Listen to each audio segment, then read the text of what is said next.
श्री स्वामी समर्थ माझ्या चॅनलमध्ये तुमचं स्वागत आहे। आज मी बनवणार आहे आप्पे। तर चला मग सुरुवात करूया। आप्याच्यासाठी मी इडलीप्रमाणेच पीठ भिजवलेलं आहे। तांदूळ, उडदाची डाळ आणि पोहे एकत्र भिजवून आणि पीठ दळून घेतलेलं आहे आणि आता त्याला छान खमंगही आलेला आहे। तुम्ही बघू शकता अशा प्रकारे मी पीठ तयार करून घेतलेलं आहे।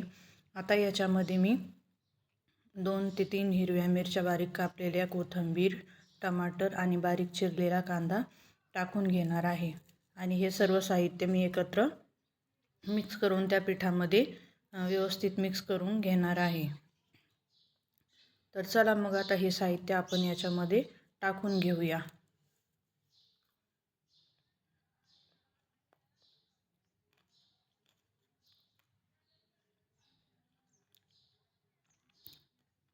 तर अशा प्रकारे आपल्याला सर्व हे एकत्र पिठामध्ये टाकून घ्यायचं आहे आणि चवीनुसार मीठ टाकून याला व्यवस्थित मिक्स करून घ्यायचं आहे।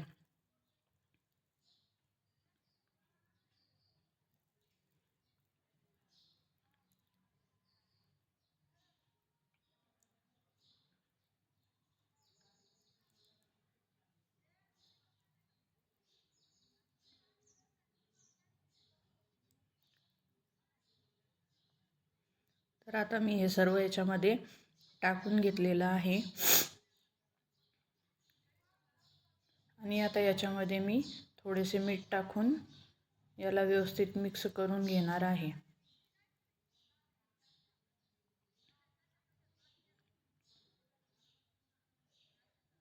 तर आता याला आपण व्यवस्थित मिक्स करून घेऊया आणि नंतर मग आपण आप्पे बनवूया। अशा प्रकारे याला एकजीव करून घ्यायचं आहे। तर तुम्ही बघू शकता आपले आप्याचे मिश्रण तयार झालेले आहे।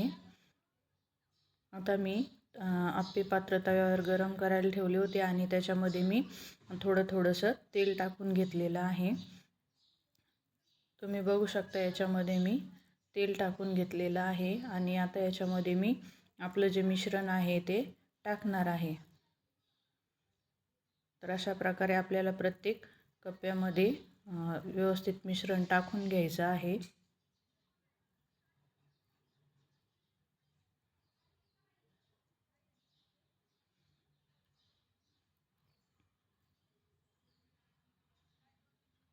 हे आप्पे खायला खूप छान लागतात।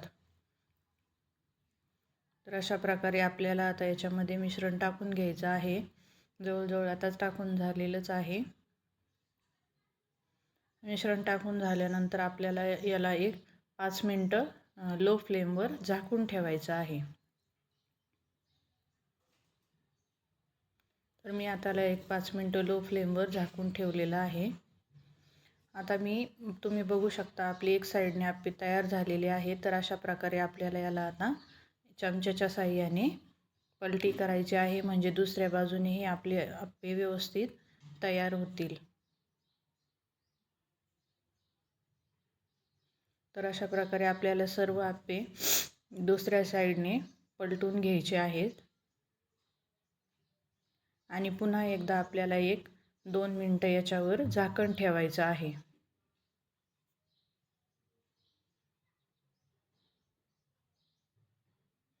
तर अशा प्रकारे सर्व आप्पे आपल्याला पलटी करून घ्यायचे आहेत। तुम्ही बघू शकता खालच्या साईडने आपले आप्पे किती छान तयार झालेले आहेत।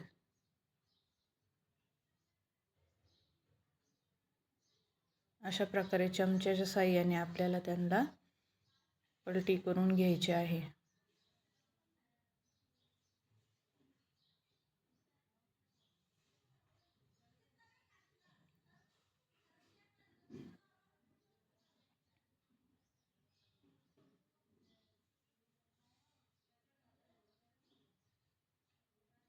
तर आता आपण सर्व आप्पे पलटी करून घेतलेले आहे आणि 1-2 मिनिटं आपण याच्यावर झाकण ठेवणार आहोत, म्हणजे आपले आप्पे व्यवस्थित तयार होतील।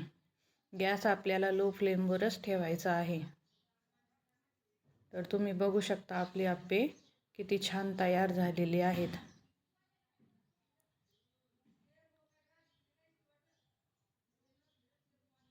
तुम्ही बघू शकता किती छान आप्पे तयार झालेले आहेत. तुम्ही हे सॉस बरोबरही खाऊ शकता किंवा शेंगदाण्याची चटणी करून त्याच्याबरोबरही खाऊ शकता.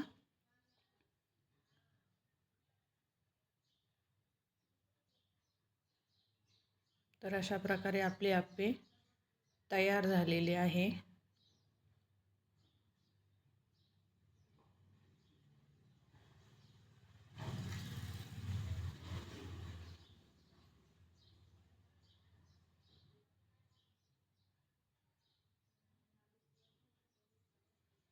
तर तुम्हाला माझी रेसिपी आवडली असेल तर माझ्या चॅनलला लाईक आणि सबस्क्राईब नक्की करा. आणि मी बनवले आहे त्याप्रमाणे तुम्ही पण एकदा आप्पे ट्राय करून बघा.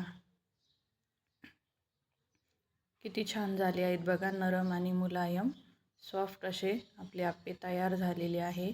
तर मग या गरमागरम आप्पे खायला आणि एकदा रेसिपी नक्की ट्राय करा. थँक्यू.